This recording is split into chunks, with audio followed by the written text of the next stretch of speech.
eBay for hosting us. They've been hosting us for over a year now, maybe even 2 years. I want to thank them very much for their generous use of their space. This one let us hold the meetup here. We hold workshops here. They sponsored the New York Art Conference. So it's a big thank you to eBay. I saw Jermaine was in the room. If she is, come and give her a round of applause.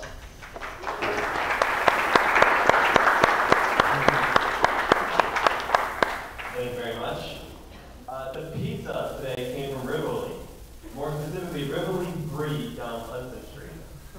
So everyone can pull out the phone, so their smart device, and go to bit.ly/pizzapoll, all lowercase, bit.ly/pizzapoll, and vote on the pizza. Never again poor, average, good, excellent. Please give it a vote, and it goes into our data pool, and anyone can get access to that data. It's a live stream we have in JSON format. Anyone can go and analyze, seriously. And there's a live graph too. If everyone can go vote on our pizza, that would be awesome. We've been collecting this for about 5 years. So, if you want to see the pizza poll results, that live graph, which is based on the live JSON, you go to our new website for the meetup, nyhackr.org. Meetup would no longer allow anybody to upload files to their meetup pages, so the easiest solution is build an entire website. And we built it in R Markdown. So I highly encourage everyone to go to the website, check it out. If you want to see any of our past presentations or past videos when they're available, they're all listed on that site, including 3 of them from Shane himself so far. So check it out. We also have our sponsors there. We have all the books written by the members of the meetup, and it's a general activity, general font of knowledge. We're going to keep improving it. If anyone wants to help with it, make it look better, because we're not designers, come help, please. It's actually on GitHub. Please make a pull request. Speaking of GitHub, we have a GitHub repo for the meetup. It's github.com/nyhackr. So if anyone wants to do an open source project and need a private repo, contact us. We'll supply private repos for open source projects. We also have members of the meetup who have study groups. They meet regularly, and we provide repos for the study groups. So come get in touch with Michael Dagelmacher, who's sitting with a purple shirt by the camera. He'll look up with GitHub. Along those same lines, we have a Slack team for the meetup. It's nyhackr.slack.com. You can find it on the website.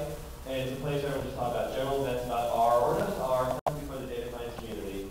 We have events in there. We have a R help page, Python help, Git help. You just go to the languages. We have events. We have just general knowledge. And there's some pretty active people there answering questions. And it's a very nice, friendly format. That's good. I know there's also a question about Carrot. It's very complicated, so we got a lot of help with that.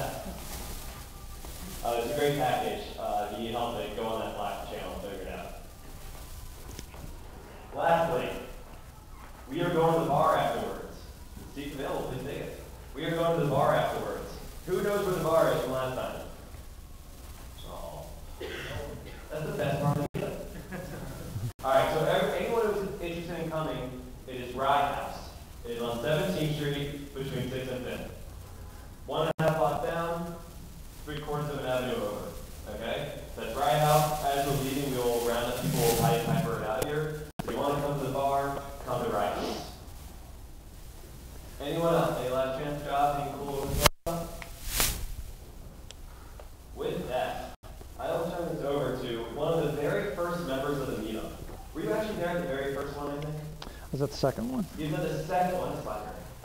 Did you present at the second one? Yeah, I did, yeah. He presented at the second ever meetup back in 2009. If you want to see that presentation, go to the website. We haven't posted it. And don't go look at it, please. What? Don't go look at it. Don't go look at it. And he presented a few times. In fact, this is his second talk about reinforcement learning specifically. And that, both the presentation and the video are available on the website. We made a video of it. So check that out if you want to more from him. I present to you longtime R member, Shane Conway.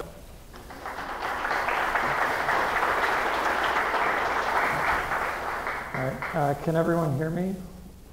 Great, so let me just first start by thanking Jared. I mean, he's doing just such an incredible job with this meetup. And, you know, I've always really valued this community. I know I've learned a lot from it. And, you know, he's an integral part of that. and also Jared's team, everyone who's helping out. So thank you guys so much. Also, thank you all for coming out and taking your hard-earned time to spend some time talking about this topic. So as Jared mentioned, I talked about reinforcement learning, I think 3 years ago now. And I thought it was time for an update. It's funny, there's a video of me giving that talk on YouTube. And I noticed, occasionally I go in and check, how many times it's seen and so forth.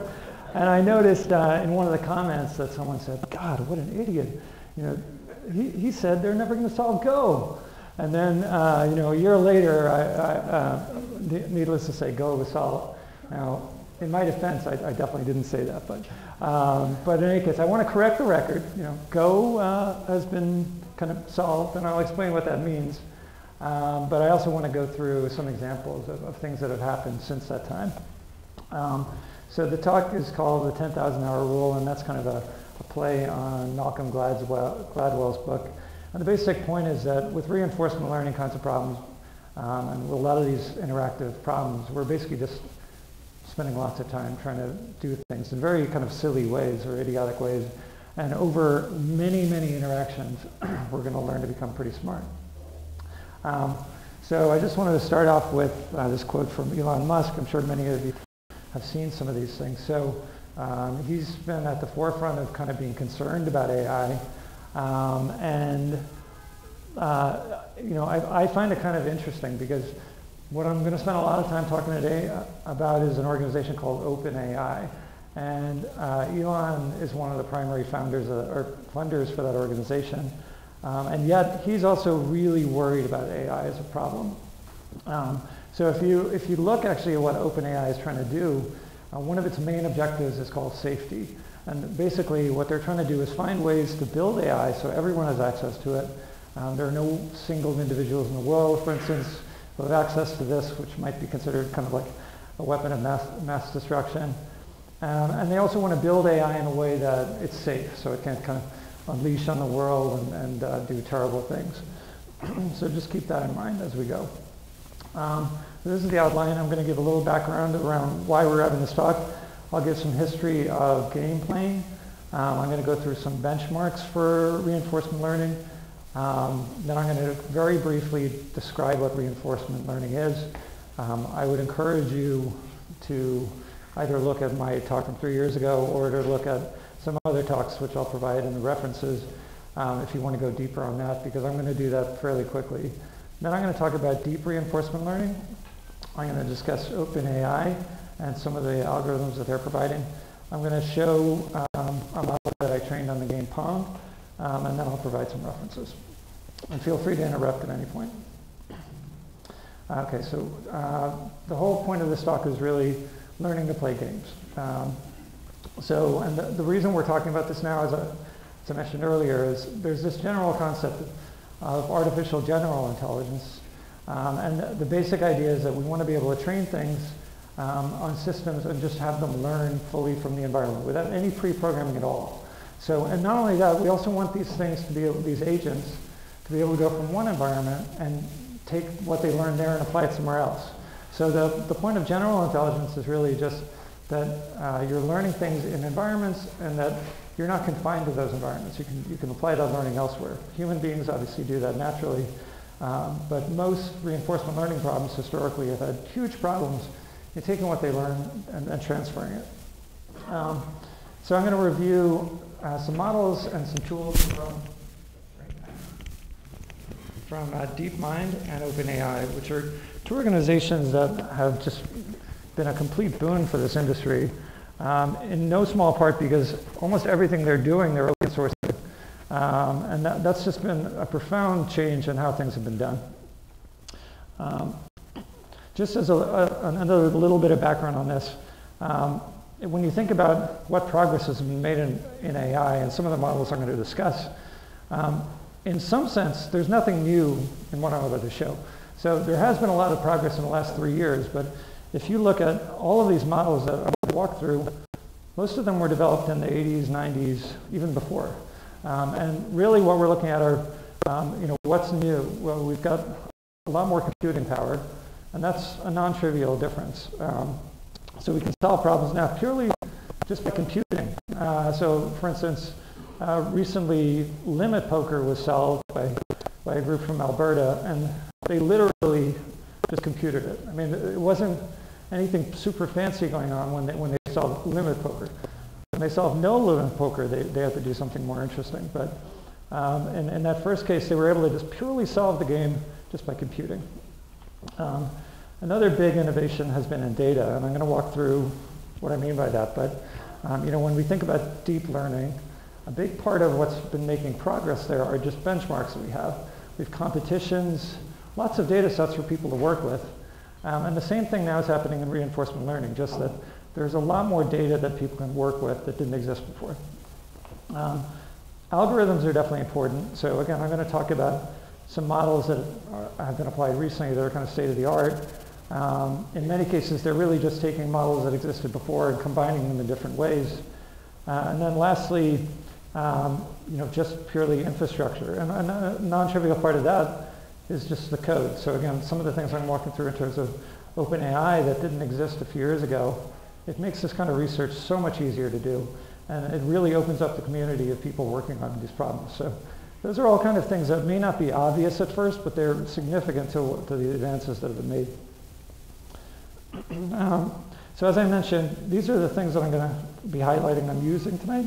OpenAI has two applications that are kind of the backbone of what they talk about. One is called Gym, and I'll show you how to use it. And I'm also going to be talking about deep reinforcement learning. So for the deep models, I'm going to be using Tensorflow. There are other choices you could have made there, but that's the one I'm choosing. And then in terms of the specific models, these are three of the kind of cutting edge models. So DQN was a model developed by DeepMind, and it was the one that they really became famous for first because they applied that model to play the entire Atari universe of games with the same model. And that got a lot of attention at first. At this point, that's no longer kind of considered cutting edge. So these two other models I'm going to talk about are considered much more efficient. And why are we talking about games? Well, I'm going to walk through some history of games, but games have, for a very long time, been considered kind of the primary playground for artificial intelligence, going well back in time. And there are good reasons for that. I mean, they really kind of model the world as we see it. So if we're trying to think about how humans think, in many cases, games are kind of nice little toy examples of how that works. So we can have very large state spaces, meaning there are many different things that can happen. We also have this concept of having a reward that we're trying to get, and we have to have a sequence of events to get to it. So you have to do some kind of planning. We could also have adversarial opponents in games. So it's not just a matter of you finding the best thing to do, but you have to think about what your opponent might be doing. And then we have uncertainty in states, meaning you don't know exactly what state you're in. The environment may not be clear enough to you. So these are all really important concepts when it comes to reinforcement learning as they get applied in many areas, but games are kind of a really nice toy example for that. And I mean, the other reason is that games are awesome and fun to play, so they're good in that sense too. Okay, so just a very brief history about games. Many of you, I'm sure, will be familiar with Claude Shannon. He was the inventor of information theory. And he also is really famous for having done a lot of work in games. So, if we go pretty far back, in 1950, he wrote this paper about playing chess. And he introduced quite a few important ideas in that paper, one of which is called minimax. And in that, we're basically trying to minimize our maximum loss as we're playing against an opponent. So I'll just kind of skip around a little bit. So he was thinking about chess, and when you think about the game of chess, one thing you need to be able to evaluate what the value of a board position is at any point in time. So that was one thing that he did. He came up with this concept of when he's looking at a chessboard, just saying, how valuable is this chess position? But then the next kind of thing you might say is, I'm sitting in a specific position with all these chess pieces. Why can't I just play through every possible game from now until the end and see, given all these possible routes I could take, which is the best one to make? It turns out that search problem was very hard to do. So even with Deep Blue, which kind of solved the game in 1997, it didn't just do a pure search. There were lots of tricks involved, and I'll touch on that in a second. But this first innovation was really just to say, if I look forward in time through a few moves, which move would maximize or would minimize my maximum loss? That was this minimax algorithm that Claude Shannon introduced, and it was very important. In 1956, Arthur Samuel created a program that actually ran on an IBM computer, and at the time this just got a huge amount of press. So many of you who have taken either machine learning or artificial intelligence classes may have heard about this. At the time, this was kind of viewed as checkers has been solved. There were a couple of things about that. One is that in no way was it solved at that point. And it was kind of an interesting result because it got a lot of publicity, but in actual fact, he played against not a very good player. And when you actually look at the game that he won, his opponent made just a horrendously bad move toward the end. So, in no way had he actually solved the problem. But to this day, when people talk about checkers, they mostly say, Arthur Samuel solved that problem back in 1956. It actually took a lot longer to solve it. And that also kind of leads to this other question. Even taking something like chess, when Deep Blue, won that famous game in May 1997, it hadn't solved chess. It didn't know what the perfect play was. So really, in many of these instances, like for instance, Go is another good example of this. When we're talking about solving a game, it isn't actually solved. It's more a matter of we're better than any human being. And so that's this kind of concept of having a superhuman ability. And in almost all the things I'm going to walk through, we haven't solved these things. It's not a matter of kind of knowing what the optimal play is in general. It's just a matter of that we've beaten every single human. And that's kind of what we consider to be having beaten it. Excuse me. I talked about this example when we talked about reinforcement learning. So I'll just quickly touch on it again. I've mentioned that many of these ideas aren't new. A lot of the work that went into, for instance, playing Go, and the work that went into beating Atari games that have been very famous. In 1995, Tresoro from IBM had created a game that beat some of the best backgammon players in the world. And if you look at the actual model he was using, it was a deep reinforcement learning model. So again, this is back in 1995. And it was using a lot of the same techniques we're talking about now. Obviously, the most famous kind of recent case is Go. And one of the most challenging things about Go is that the number of states that you can possibly have in Go is just so large. And that's why AI researchers have always thought Go is a problem that would take years to solve. And in particular, the number of positions is greater than the number of atoms in the universe. Okay, we have no hope whatsoever of solving this game. So, and when you look at what human players do, they usually have a difficult time kind of explaining exactly why they're making certain moves. So one of the big things about Go is that it was able to come across things that we kind of consider to be intuition. Excuse me. So when I talked about this a few years ago, again, this is maybe where I got criticized a little bit. I was talking about this problem, just that there are so many states, and when you looked at these things, and Go was a very widely studied problem at the time. This was considered a very difficult thing to get around. And I mentioned at the time some of these gradient descent methods which had been innovating. And if we look at how Go programs have been doing up until the early 2000s, their performance had kind of plateaued. And then people started changing what they were doing, and they started using these sample-based methods, and performance started to increase again. And so, even back in 2008, we started to see programs that were able to beat Go players that were considered kind of master level. Now, that being said, even though we kind of had this trajectory, Alphago still was a big innovation. So how did Alphago work? Well, it combined a lot of different things together. And that's one of the things, again, that we're going to see in all of the kind of cutting edge state-of-the-art reinforcement learning models. They're not just simply applying reinforcement learning. They're usually applying reinforcement learning with some other aspects to it. So in this example, the first thing that they did in Alphago was they took lots of the best players' games from a very large data set of human expert games. So they did something that's known as imitation learning. So you look at what humans have done, and then you train your initial network based on those games.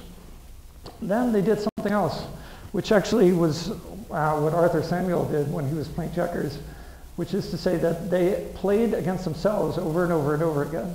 And as they were doing that, they were making incremental improvements in their network. And so as time went on, through self-play, they were able to get better and better and better. And by the time they actually beat Lee Sedol, the performance of the system was so much better than it had been when they beat the first player. And they can track this. So they could, for instance, every week they could play against themselves, and they could see how much better they were getting over time. And just purely through self-play, playing against itself over and over and over again, it got better. It was a big contributor to its success. We've also seen, again, in poker, a lot of breakthroughs. And then the last one I'm just going to touch on, because it got a lot of attention recently, was this multiplayer game called Dota. And OpenAI got a lot of press. Elon Musk was all over the place talking about this as the end of the world was coming. Since then, I think people have kind of stepped back a little bit and decided that the end of the world hasn't quite arrived yet. But one thing about this, and the solution to Dota is that, again, one of the main components to what they were doing was self-play. They were playing against themselves repeatedly, and that was how they were doing their improvement. Okay, so briefly, let me just touch on some benchmarks. We've had deep reinforcement learning discussions before. I'm actually borrowing somewhat from John Krohn's talk in this, so you should make sure that you go and look at his talk if you've got any questions on what I'm going through. But for me, one of the kind of underappreciated things that causes major innovation when it comes to machine learning and artificial intelligence is just the availability of data and competitions also. So, having every year these competitions with available data that everyone can go and use has led to just this massive boon within the industry. So NNIS was one of the first kind of major data sets that people started focusing on for deep reinforcement learning, and it was just a matter of classifying lots of handwritten digits. And anytime you go and look at a deep reinforcement learning model, you can almost always, this is the first problem you go and solve. If you open up the Tensorflow help, like step 1, load MNIST, right? So again, it's just really valuable. As time went on, you also see innovation in that kind of data sets. I've included, and by the way, this talk will be available afterwards, so don't feel like you have to take any notes or anything. And I have lots of links to things, so if you want more detail, you'll see it there. But ImageNet, again, was a very big data set that at this point has effectively been solved. And if you just see the growth in time of misclassification, or how that's improved over time, at this point, models have just gotten to the point where it's almost perfect. And so that kind of means, okay, we have this incredible ImageNet data set to work with. Lots of people were learning from it. And at this point, we're kind of plateauing on that. So we're going to need a new data set, right? And this is kind of how things have evolved. So when I spoke a few years ago, I talked about a particular reinforcement learning toolkit that people were using. But at this point, OpenAI has something called Gym, which I'm going to demonstrate. And it has totally, in my opinion, revolutionized how people can deal with these problems. So from OpenAI, it's a trivial matter of launching kind of classical control problems, like for instance with robots.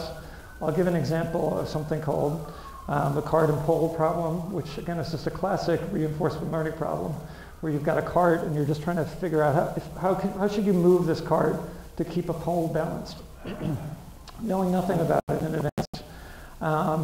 Also, there are board games, including Go, so you can actually go in OpenAI and start trying to learn Go. There's the entire Atari 2600 platform. Majoko is a famous kind of physics simulator. So if you want to simulate how human beings walk, you can go there. And again, this is very popular with robotics researchers. So these are things that are actually being used not only in industry, but in academia as well, widely to solve these kinds of robotics problems. We also see Minecraft, Doom, lots of very popular games even that exist now.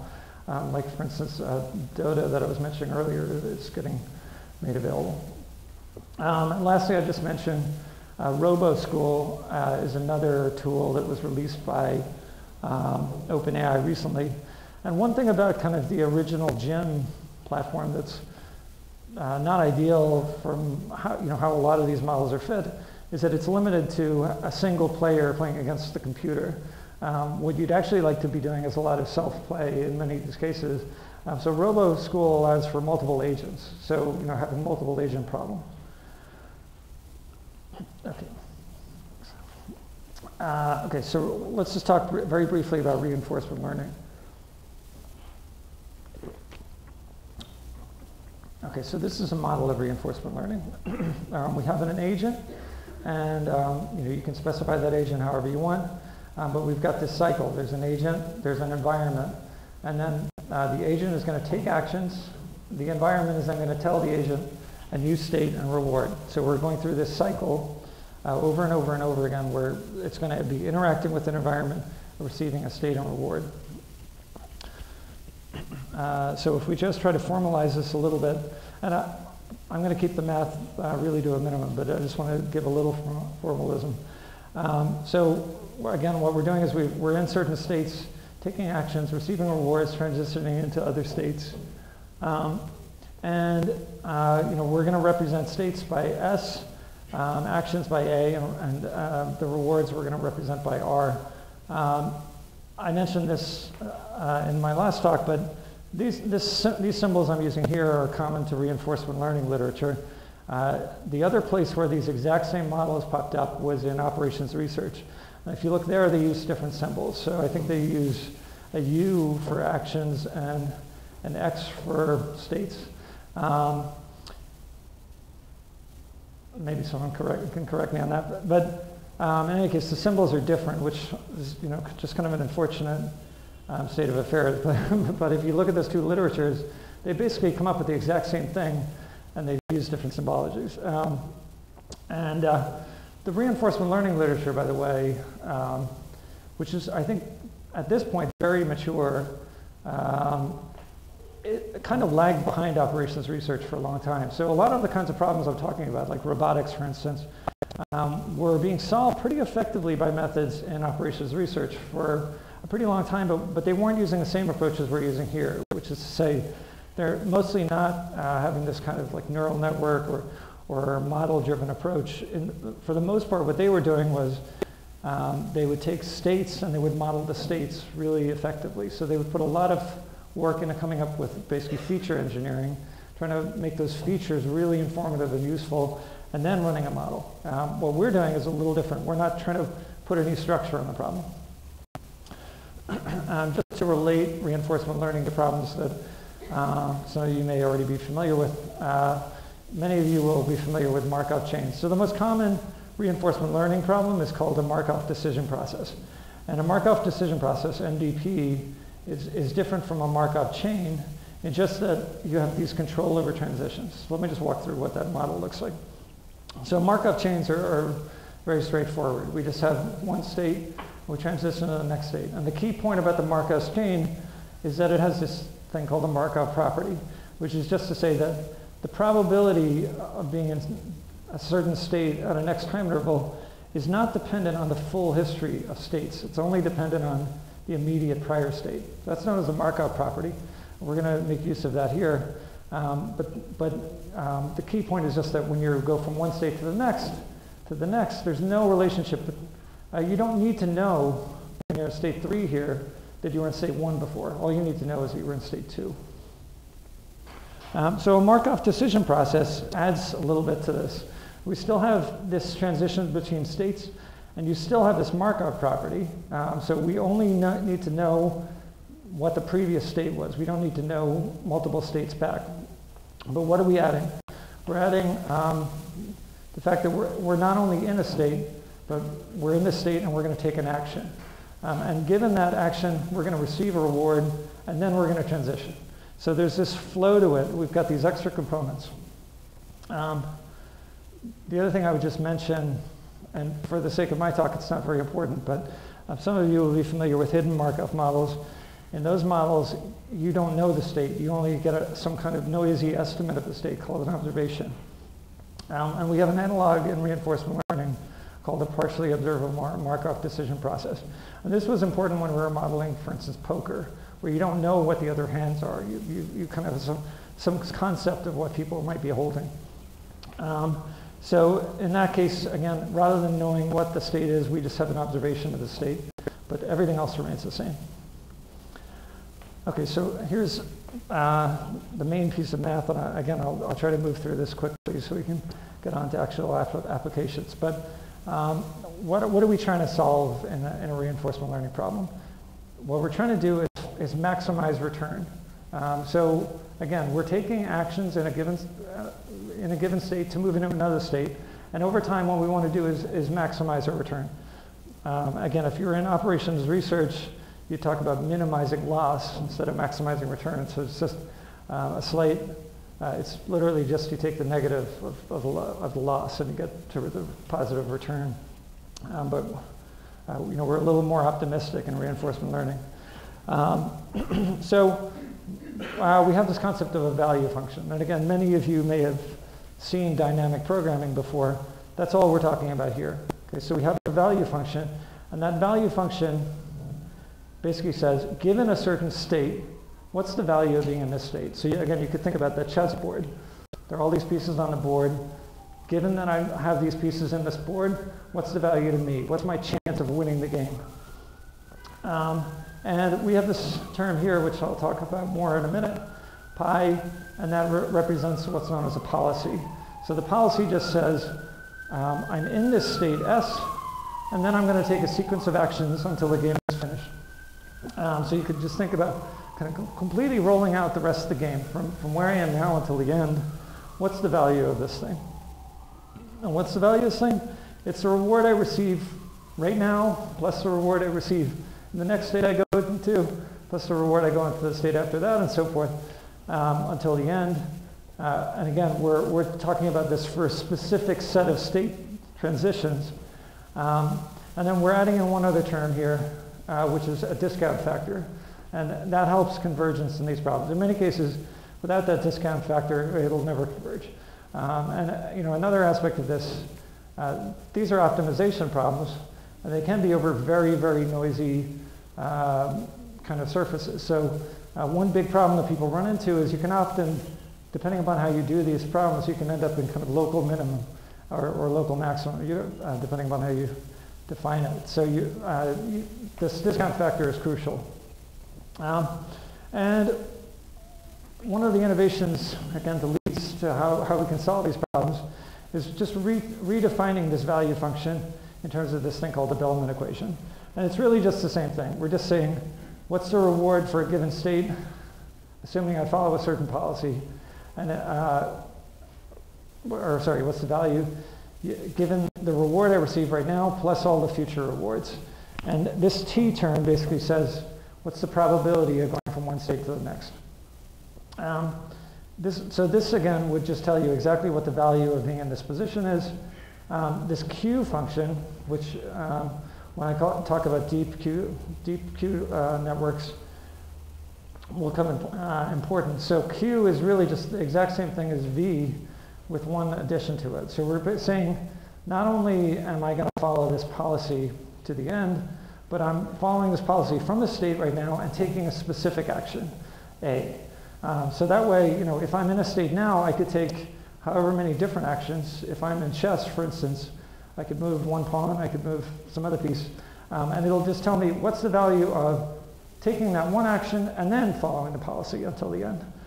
So the only difference in these equations is really just that this is specific to taking an immediate action. Otherwise, the equation is the same. Then the only other term I'm just going to find is called an advantage function. So the advantage function basically says, okay, Q is the value for being in a state and taking a certain action. V is the value for being in that state and following the policy to the end. So what's the difference between being in a state and taking a certain action versus being in a state and following the policy? So that's known as the advantage function.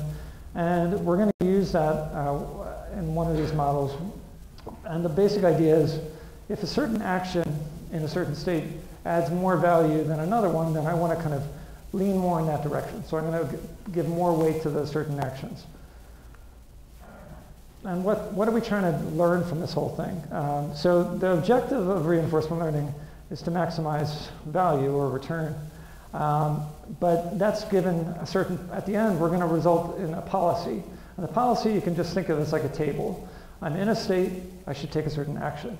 Now, there's another way of defining this as what's the optimal policy? So you could think again, let's say, I'm walking across the room, what's the shortest path? Well, I could go around this way, I could go around that way, and so forth. Those are all policies. One of them is going to be optimal, and that's the one we're going to try to find at the end. At the end, again, we could just simply have a table that would say, given a certain state, take a certain action. If the environment is much more complex, like we're going to see, then we would not use a table because a table isn't sufficiently dynamic to be able to describe things. So, in the version of reinforcement learning that we talked about 3 years ago, I was mostly focused on this kind of table approach. That means that states have to be very limited. You can't have very many states. So, for instance, in robot control, people talk about continuous control. How could you have continuous states? If states are continuous, if we can move anywhere in the world, then I can't define that in a discrete way, and I can't use a table. So then we need to use a model. That's where we're going to use a deep reinforcement, or where we're going to use deep learning, basically just to replace this table. And it allows us to get continuous views on the world. Okay, so going from that simple model of having a table where we say I'm in a state and I'm going to take an action, now we want to do something called function approximation. So instead of having a table, we're going to have a function. And there are different ways of doing these things. We can have either value-based ones. In that case, what we're going to do is we're going to say, these are all the states of the world. Each state has a certain value. And in Alphago, they were able to come up with a value function. That was one of the big innovations of what they did. They were able to look at the board, and again, the board is far too complex for them to know every possible state, but they were able to come up with a function that gave them a value when they looked at that state. So it's some kind of noisy estimate of what the value was. And one thing you can do is, if you know what the value of every possible state is, if you want to know what actions to take, then you just simply try to look at all the values and maximize them, right? So that's what we do in a values-based model. We learn a value function, and then we use something like epsilon greedy, where basically we just randomly sample and try to choose the actions that maximize to get a policy. The other thing to do would be to say, I don't care about the value. All I care about is what I should do, right? So in that case, all I'm trying to do is get to this function that says, given a state, take an action. You don't care if you're getting value of 10 or value of 1,000. All you care is that it's the best thing to do. So that's known as a policy-based approach. And in that case, we don't learn the value function, we just learn the policy. And that's probably the model that a lot of the most recent these reinforcement learning models have kind of rested on. And then the last one that I'll touch on is called actor critic. And in that one, we learn both the value function and the policy. Again, there's more work involved in this, so it runs more slowly in some sense. But by learning both, we're able to get a benefit out of it. Okay, so I'm just going to very quickly touch on how we're doing policy search. So again, the whole point is, all we want to know is, what set of actions should I take? I don't care what the value is, I just want to know what to do. And there are different methods of doing this. And again, these are really just a question of kind of how are we going to optimize this function. But basically what we're going to end up doing is taking a gradient of the loss function. So again, if you're familiar with optimization, it's going to be a very simple, familiar routine. So we've got this term in here that we're trying to get an expectation of. And what this term is, I'm just going to define it very quickly. It's called the score function. And in here, we're taking the gradient of the policy. So how is the policy changing? And then we're multiplying it by the value. So what this function is going to end up doing as we optimize it is to say, given a certain value, I want to give more weight to things to changes in gradient that are giving me more value. So if it's more valuable to go this way, I'm going to increase the weight on that. And we're going to do that using this gradient descent method. Okay, so what's deep reinforcement learning? In this case, the state space is way too large. We can't use a table-based method. Again, I'm going to presume that most of you went to the deep learning talk that we had before. But we're going to use neural networks in most of these models. You don't have to, by the way. You can use a linear regression. You could use a Gaussian process. You can use lots of different things, and people do. It happens that neural networks at this point are probably the most popular, and we can talk about why. But in a neural network, we just have lots of nodes, and they're going to be getting applied weights, and then we're going to determine the output based on some kind of activation function. In a deep model, we're going to have many, many different layers.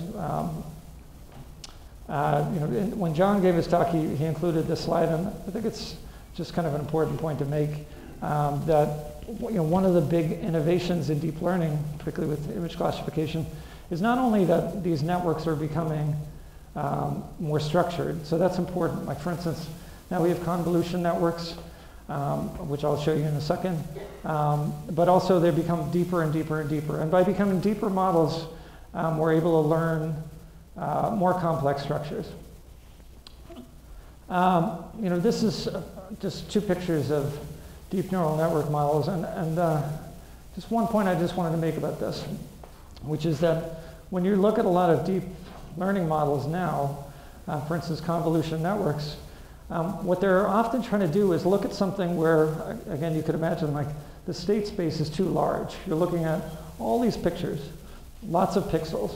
But we want to look at all those pixels and then generalize from them. We want to say, this picture contains a cat and this other picture contains a cat, right? Even though there might be lots of other things in the picture, might be lots of things going on. So how do they go about doing that? Well, first of all, they use these convolution networks where they kind of manipulate the image and look at parts of it at a time. That way they're able to get regions and they're able to get edges of things and so forth. Another thing they do, which we are not going to do at all, is known as pooling. And one of the concepts behind pooling is that basically where that cat is in the picture is irrelevant. Right? All I want to know in a lot of these image classification problems is there was a cat. Right? So these edges that I've learned in this image represent a cat, and it doesn't matter that it was sitting on a couch or out in the woods. But in our problem, we do care about that. We care about position, we care about momentum, all these kinds of things. So we're not going to do any pooling in any of the deep reinforcement learning models. I'm going to use Tensorflow. I'm not going to go through a lot of detail on how to use it, but with a lot of these libraries that are available now, you can, for instance, create a convolution network in one line. Right, so just going back to my comment earlier, a lot of these libraries that exist now have really increased the innovation of these things because it's created these out-of-the-box things that we can use very quickly.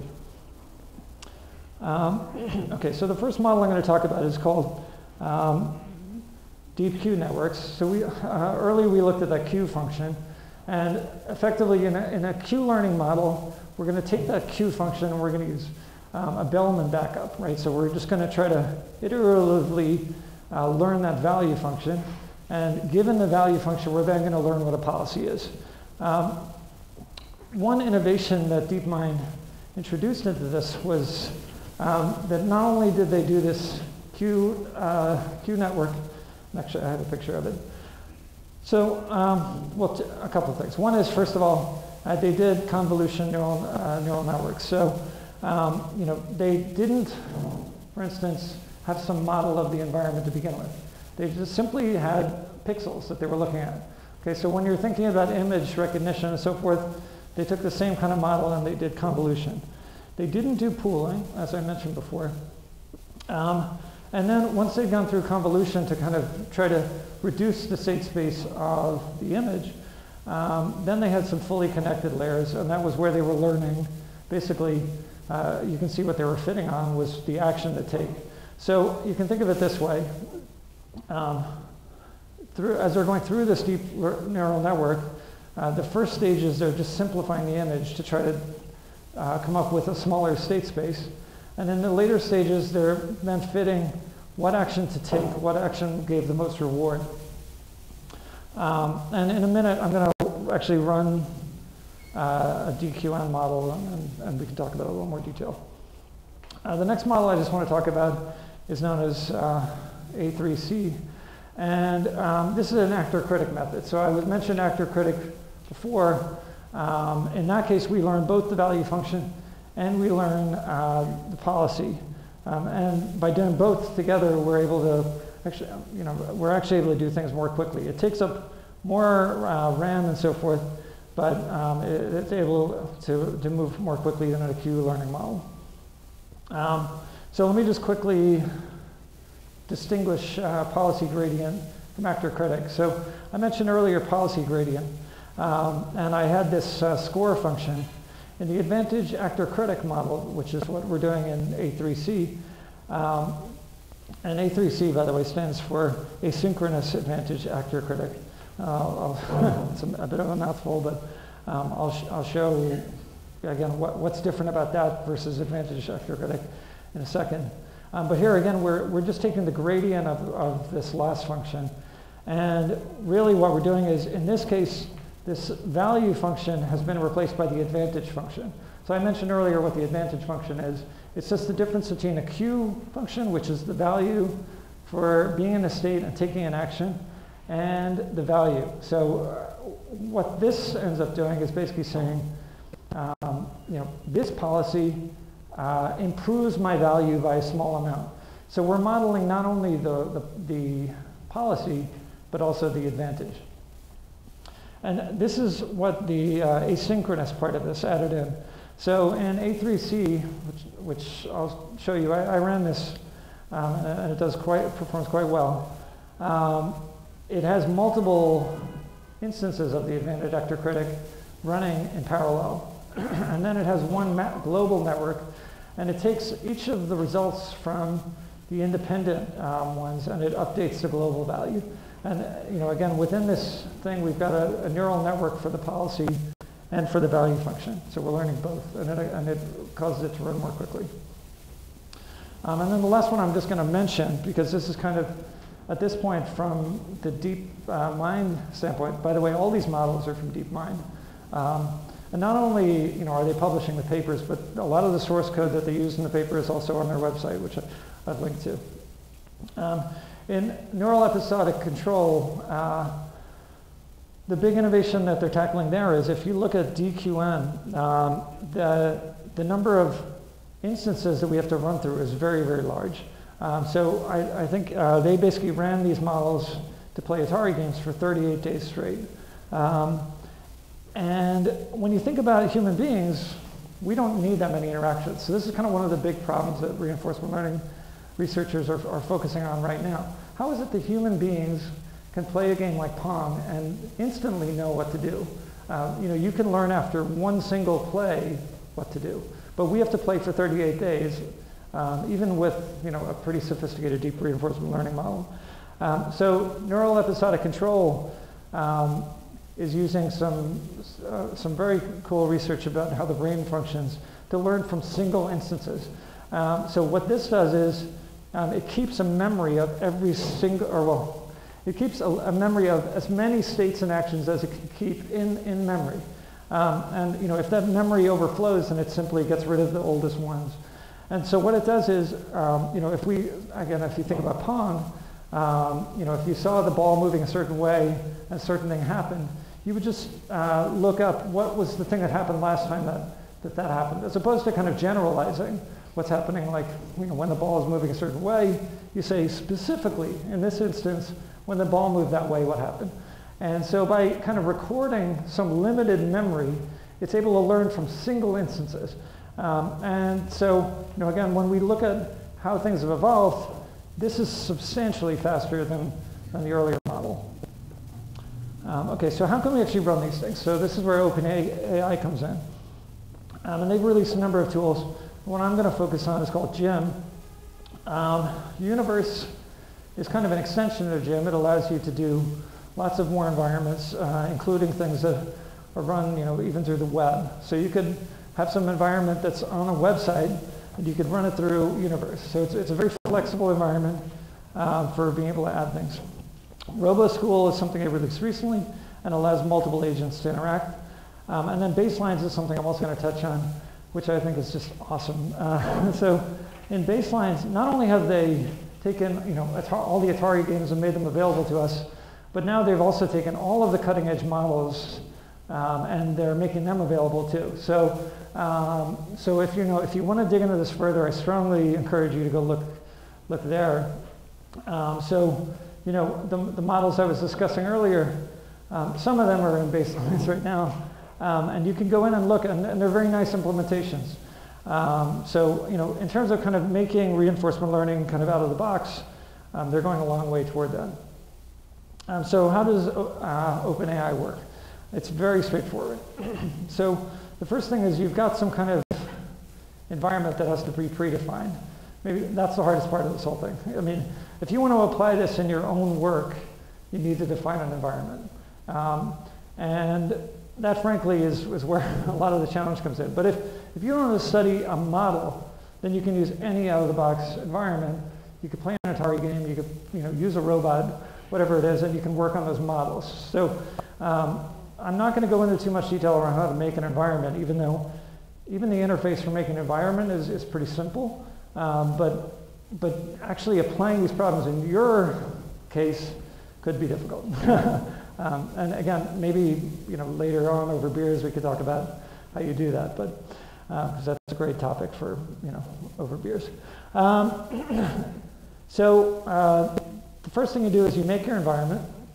And by the way, this is Python for anyone who's not familiar with Python. There is, which I'll show in a minute, there's also R code and Julia code for this. The next thing I'm going to do is I'm wrapping a monitor around this. So this is going to save the results of the model that I'm running. So another thing that Gym does, which is just awesome, is that you can take the model that you've run here, save the results from it, and then you can upload it to their environment. And so they've created not only an infrastructure for people to create environments and test models, but they've also created an infrastructure for you to be able to compare yourself against everyone else. So it's really opened up how we can compare things and learn. Then we're going to iterate. So you need to iterate until your environment tells you you're done, basically. So the environment is going to, if you call this function, it's going to render. I'll show you what that means in a second. Then we're going to take an action from the state space. So, for instance, if you're playing Pong, you can either stay still, you can go up, or you can move down. Those are the three actions. In your environment, maybe you're going to click on a mouse. I mean, whatever actions you could possibly take. Then we're going to take a step in the environment given that action, and OpenAI is going to return the next state.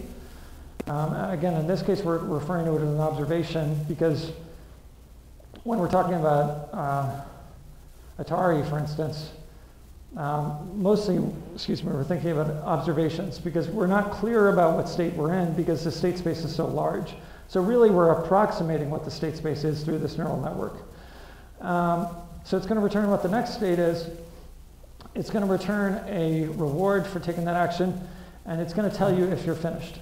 Those are the three main things. So in the case of Pong, for instance, being finished means that either you won or lost the game. And in Pong, you play up until 21. So once one of the players reaches 21, this would be returned as done.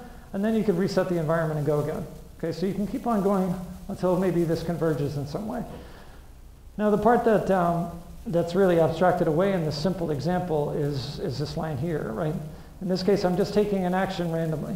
What you're going to want to do is plug in your model in this case. And those were the models that I was referring to earlier, like A3C, for instance. Then once we're done, we're going to close the environment. And if you want to, you can upload it into OpenAI so other people can see your results and you can compare yourself to other people as well. So that's the whole thing, right? It's very simple, very concise. The main thing that we have to worry about is what's happening here where we're choosing actions.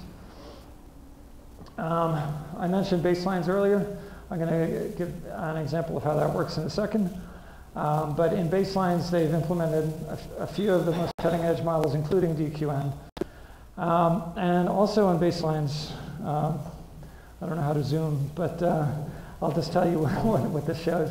So in this picture, there are lots of different Atari games. So each one of these boxes represents a specific Atari game. So, you know, again, if you look at any of the DeepMind papers about these new models, in order for them to decide that a new model is better than an old model, they have to be able to learn all of the Atari games better, basically. I mean, you may want to learn it more quickly, that might be a challenge, or you may want to get better scores in more games, that might be a challenge. There are some games that some models just can't play at all, for instance, and then it's important to know, okay, what was it about this game that meant that this model couldn't learn it, right? But you can't really make it out here, but I think it's the dark blue line is one of the newest models, so it's even beyond AC3, and that's outperformed these other ones by quite a bit. So actually in these pictures, this red line is AC3. AC3, which is that actor-critic model that I was talking about before, was already significantly better than DQN, which was, again, the model from 2013, where DeepMind played all these Atari games, got a lot of attention for it. So these other newer models are already significantly better than AC3, A3C. The other thing I just mentioned, but I'm not going to go into detail on, there are other alternatives to reinforcement learning, and OpenAI is also looking at this. But one, that's been known, again, just for a long time is evolutionary strategies. So they wrote a nice paper, and again, there's source code that you can look at to see how this works. But in this case, we're not going through this whole reinforcement learning problem. We're just literally sampling different strategies, and at each iteration, we're just going to take the strategies that work the best, and we're going to go to the next one, and we're going to sample again, and we're kind of evolve in that way. So let me just very quickly. So I was hoping to show you what the training of one of these models looks like. So this is a baseline model, and we're going to learn cart pull. And just while I'm talking, maybe I'll kick it off. By the way, does someone know how to zoom on a Mac? Nobody? What's that? Oh. No, that's not working. What's that?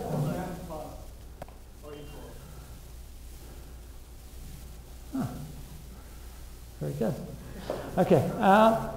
So what's happening here is we're running on a specific problem called cart pull problem, and I'm going to show you what that problem looks like in a second. But when this thing starts off, it knows nothing about this problem. So we've got a cart, and the cart can move from side to side. That's what you have control over. And you're trying to balance a pole. So you can imagine when this thing starts up, immediately the pole falls over. And it kind of keeps trying to do that over and over again, and eventually it gets to the point where the pole is stable. This is going to complete in a second. I mean, it's kind of amazing to me how quickly this runs. And this computer, by the way, is terrible. It's very, very old. So, if you have access to Facebook's network or something, this would have been done, yesterday probably.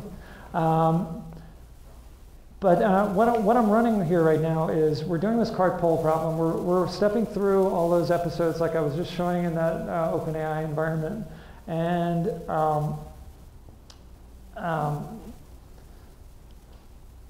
sorry.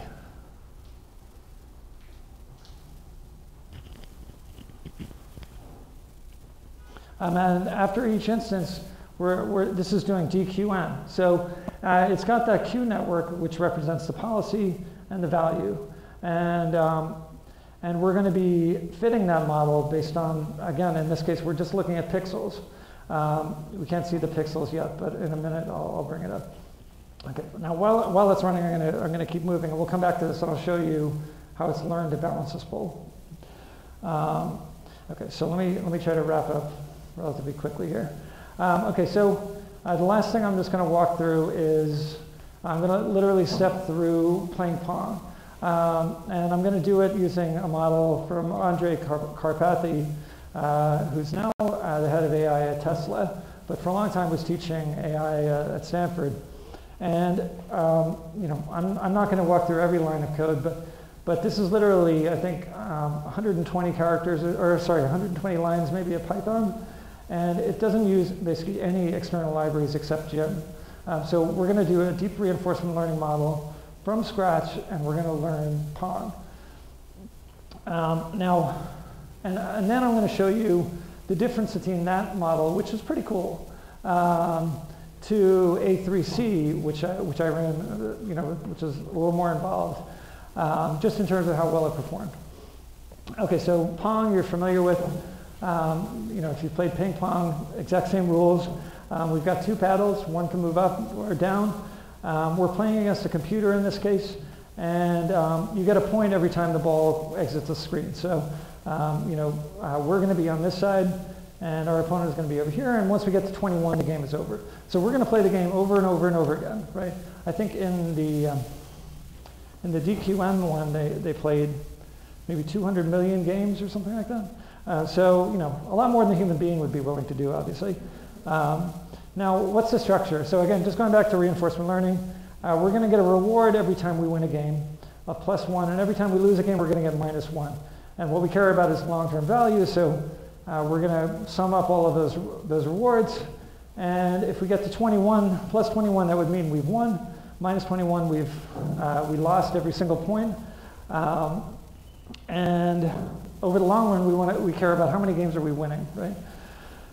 The actions are up or down in this example. The states are the full set of pixels, okay, but in this case, we're not going to use convolution neural networks, so it's just a very simple network, but we are going to manipulate the image a little bit to simplify it, so I'll show you that.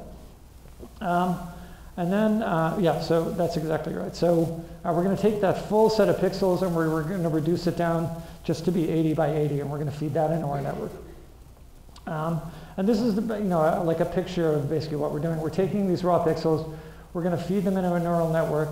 In this case, we're going to have 2 layers of 200 nodes each, and the outcome of that is going to be what's the probability we should move up. That's what we're fitting on. So every time we play a game, we play the whole way through, and then we're going to be learning, you know, the fact that I did all of these little moves,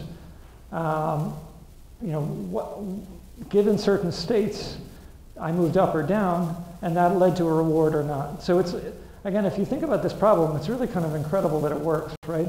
We're looking at these pictures, we're feeding them into a neural network, and then after, you know, making thousands of moves, randomly, I'm going to be able to assign back the fact that I moved up, you know, a minute ago happened to be valuable. But that could have happened a long time ago over many actions. So it's kind of incredible to me that this works. And then the other thing, it's kind of hard to see. This is just kind of looking at what the weights are inside the neural network. And in this case, you know, I'm taking this directly from Andrej Karpathy, but you know, it would be easy enough to recreate this. You've got this model of these nodes, and you're just saying what are the weights. And you know, when you think of these nodes, it's representing this 80 by 80 matrix of things. So if it's white, that means that it was activated or not. And basically, what this is going to do is it's going to say, if you look at this, you know, it's kind of hard to look at, but you know, you'll see some shapes that are kind of evident, right? It's also noisy. Had we used a convolution neural network or something, it would have been clearer. But you'll see, like, for instance, lines, right?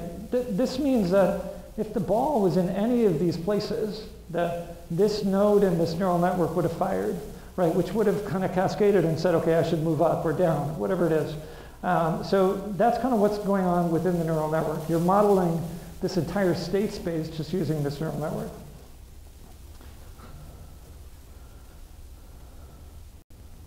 Oh, it's finished. All right, so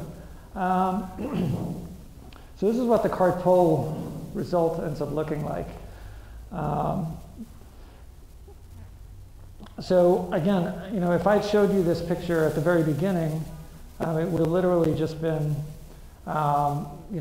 this pole, which is this rod. And again, when this thing is learning this model, it's just literally doing what we're doing. It's looking at this picture, right? And it takes you can think of it this way. It takes a screenshot of that picture, and then it moves, right? It might move to the right or to the left. And within the time that we were sitting here, it completely mastered this problem of being able to just simply balance this pole.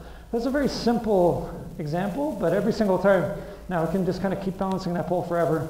And when it started off, it knew nothing right at the beginning. So it's really just amazing. All right. So now let's go over to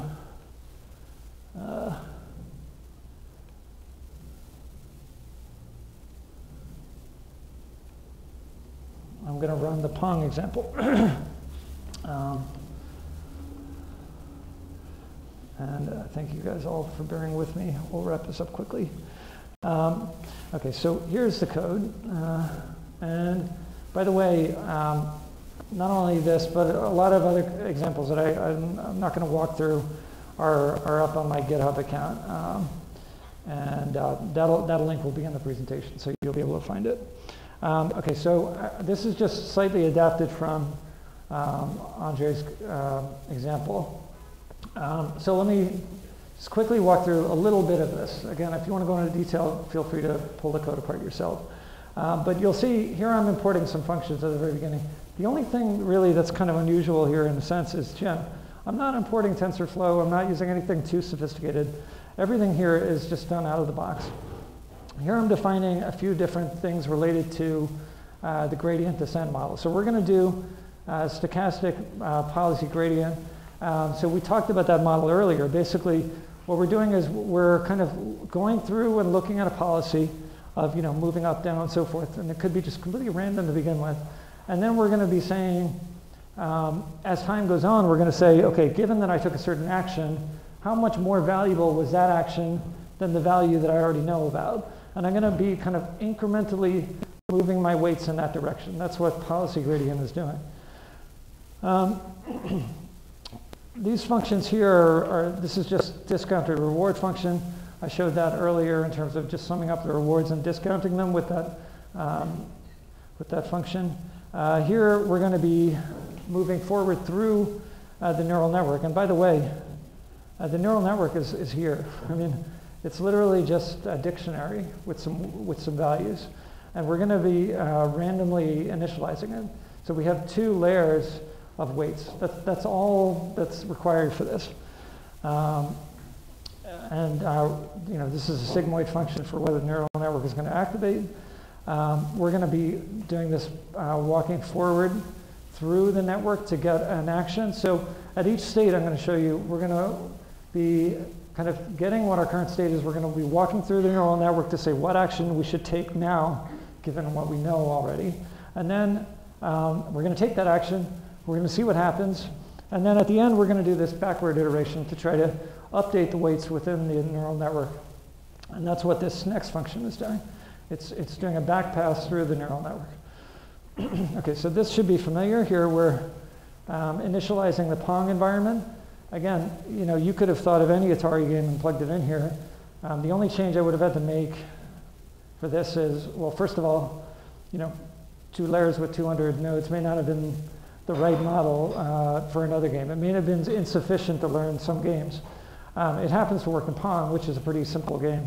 But if I had just changed this to be, I don't know, think of another Atari game. I can't think of one off the top of my head. We can just literally write this right here. Okay, and so then I'm going to render the environment. I'm going to pre-process the observations. All that's doing is instead of, again, using convolution neural networks, I'm just going to take those pixels and I'm going to reshape them so they're kind of long so I can feed them into the network. And I'm going to cut off excess information. So I'm going to create an 80 by 80 grid Pong screen. So I'm just getting rid of extra pixels that I don't need. Then I'm going to go forward through the network that I already have, and that's going to give me this probability of whether I should move up or down. Then I'm going to move along and I'm going to take a step in the environment. So that action could either be 2 or 3. Okay, and my choice of whether I'm going to move up or down is partly random, right? And that's part of, again, reinforcement learning, in that we need to be able to explore the environment. So, you know, that gets into kind of like epsilon greedy as a selection method, but basically we need to have some randomization in there. Otherwise, we're going to get stuck in local minima or local maxima. So we're going to randomly choose an action based on our existing knowledge. So, you know, if this probability is a certain level, then we're more likely to take a certain action. And then we're going to take a step and we're going to get told what the next state is, what the next reward is, and then we're also going to be told if we're done. And then we're going to add all that together, and we're going to propagate it back through the network. And then finally, you know, when we're done, we're going to kind of save this information down. Okay, so that's the whole thing. So let me just run this very quickly, and you'll just see. So this.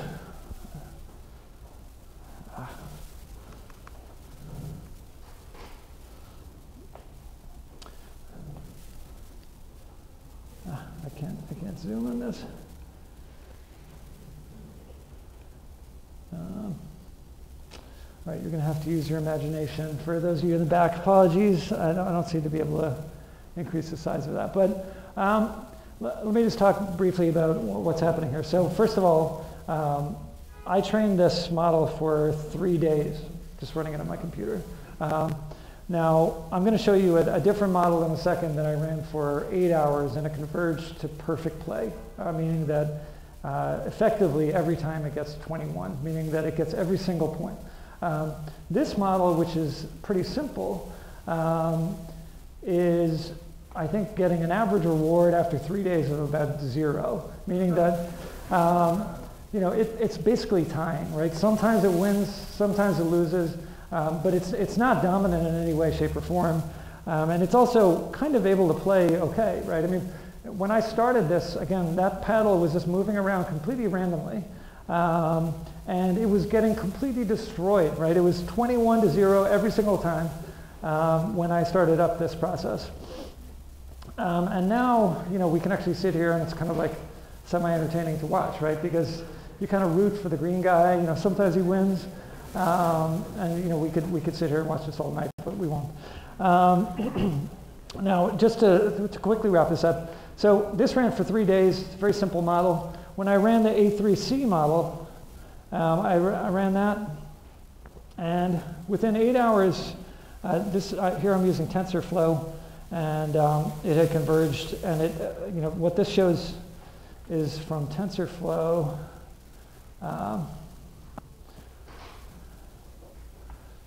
Apologies. I just want to show 2 aspects of this very quickly.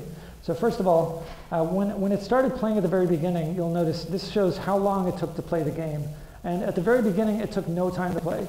And there's a good reason for that. Every single time it missed the ball, right? So at the very beginning, it was just horrendously bad. And it took no time to play, and it got minus 20 points. So it lost every single game. And within 8 hours, it was getting the maximum score basically every single time. And you'll notice another interesting kind of thing about this, which is initially it took no time to play because it was horrendous.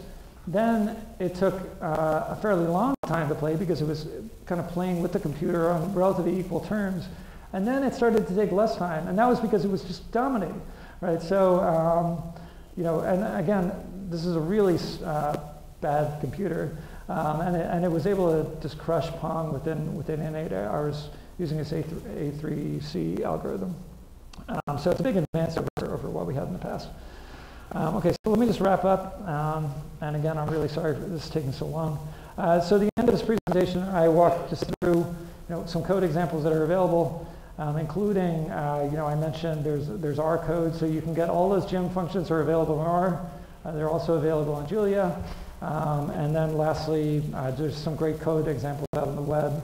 and some great courses, which I also list here. So that's the whole thing. So sorry for running over. I don't know if anyone has any questions. Or, yeah, a couple of questions. Yeah.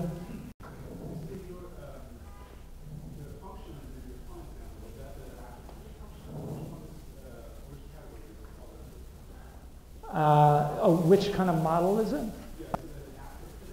Oh no, it's not. No, it's actually just doing gradient policy search. So it's not even any of the models really that I discussed. It's a very simple gradient policy search model, which is literally just basically searching through all kinds of random sets of actions, and over time you're just taking those actions and trying to move them in the right direction. So it's a similar concept, but it's not learning a value function.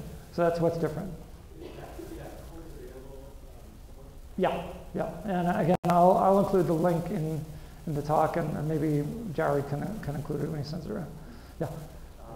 So we kind of touched on the credit assignment problem slightly, because like if you have you are coming in much further into the action that caused it, it's hard to attribute that credit. And a lot of these Atari games are pretty short term, like pretty quickly, but to solve like higher order problems like Doom or something 3D or something like StarCraft, like you need higher order planning, and so the credit assignment problem kind of rolls out.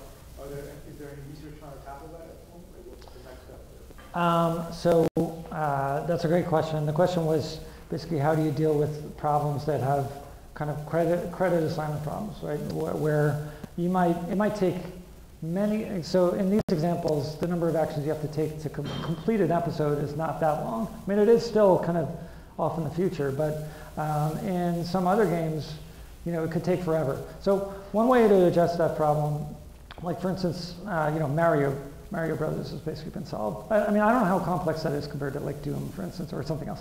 But one way you can do that is really just to reduce the scope of each episode. So maybe rather than trying to learn how Mario can beat all of the levels to the end, you just see how Mario can get through part of it, right? So in other words, you're going to have smaller episodes, and you're going to try to generalize from experience. So anytime you see some kind of shape of an object, you're going to jump, right?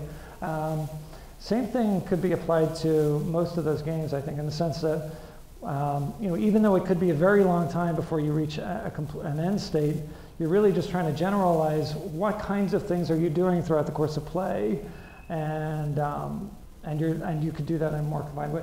I'm not really probably directly answering your question, but if you look at, for instance, that NEC algorithm, one thing it does is it really kind of reduces the scope of the episodes that it has to look at. So you're really just saying what happened in this exact case. Now you're memory constrained, which is a big problem. But if you can kind of reduce the scope of the problem, then maybe you can address it. Sorry, yeah. So you run this on your own laptop? Yeah. Okay. Yep. For 3 days. So Yeah. do you imagine that if I push to the bigger cluster, Oh yeah. it will be much faster? Oh yeah. I mean, it kind of depends on the algorithm. So A3C is one that you can parallelize. So in that case, it's a great model for pushing out the cluster. There's another version of A3C, which is in that baselines, which is called A2C. It's just a very small modification of that algorithm, and it's really well designed for GPUs, for instance. So, all of those things, when you can parallelize, they run a lot faster. In that example, when I was running that asynchronous model, I had 2 cores and it was using both of them. But obviously, if I could have used the whole grid, it would have taken a lot. So when you start this training process, you start with random, right? So you start with random, you start learning from those random process and getting better and better. Yep. So the computer is taking a brain every, a nanosecond, like a millisecond, whatever. Well, every kind of episode within the game. So an episode in the game is defined by the game about whether you move 1 pixel at a time or whatever it is, right? Yeah. Yeah. Since it's so late, I'll just take one more question. Yeah. So if you're throwing away, you're retraining every time, and I imagine you could pretty well-defined priors, and then the whole idea of updating priors previous posterior might make things run really fast. Is there much exploiting prior information in these problems? Yeah, so I mentioned Well, first of all, again, with all of these models, if you've got a toy case, in baselines, you could literally pull down an already fit model. So, that's great. You don't have to spend the 8 days that I did training it. But I think more kind of generally speaking, how can I apply the knowledge that I learned in Pong to play a different game, right? So that's called transfer learning. And that's a big problem area as well. DeepMind put out a paper a little while ago addressing that. And basically what they did was they looked through the network of the game they've already trained on, and they used another neural network to say, what parts of this network are helping me in my new game? And so it tried to take knowledge from that existing neural network and to kind of reapply it in the new setting by using another model to say which parts help. That's a big area of research, honestly, and I don't think it's even remotely solved, being able to kind of transfer information. But I think more, and this is the last word I'll say on this, like more generally to your point, everything I've showed here is just completely generic, right? We're taking pixels in and we're learning what to do. And that's what's really, really cool about this.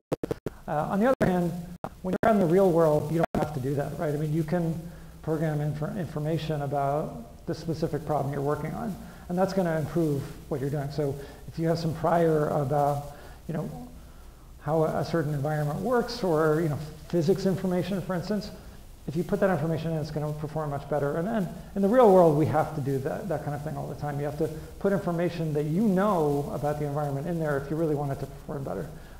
That being said, this is just amazing in my opinion, that we can just go from knowing absolutely nothing about something and just look at some pictures and learn about it. So.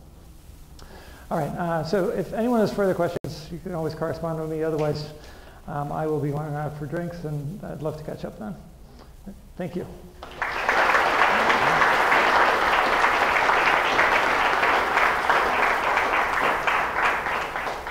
Thank you, Shane. That's talk number 4. We expect talk number 5 soon.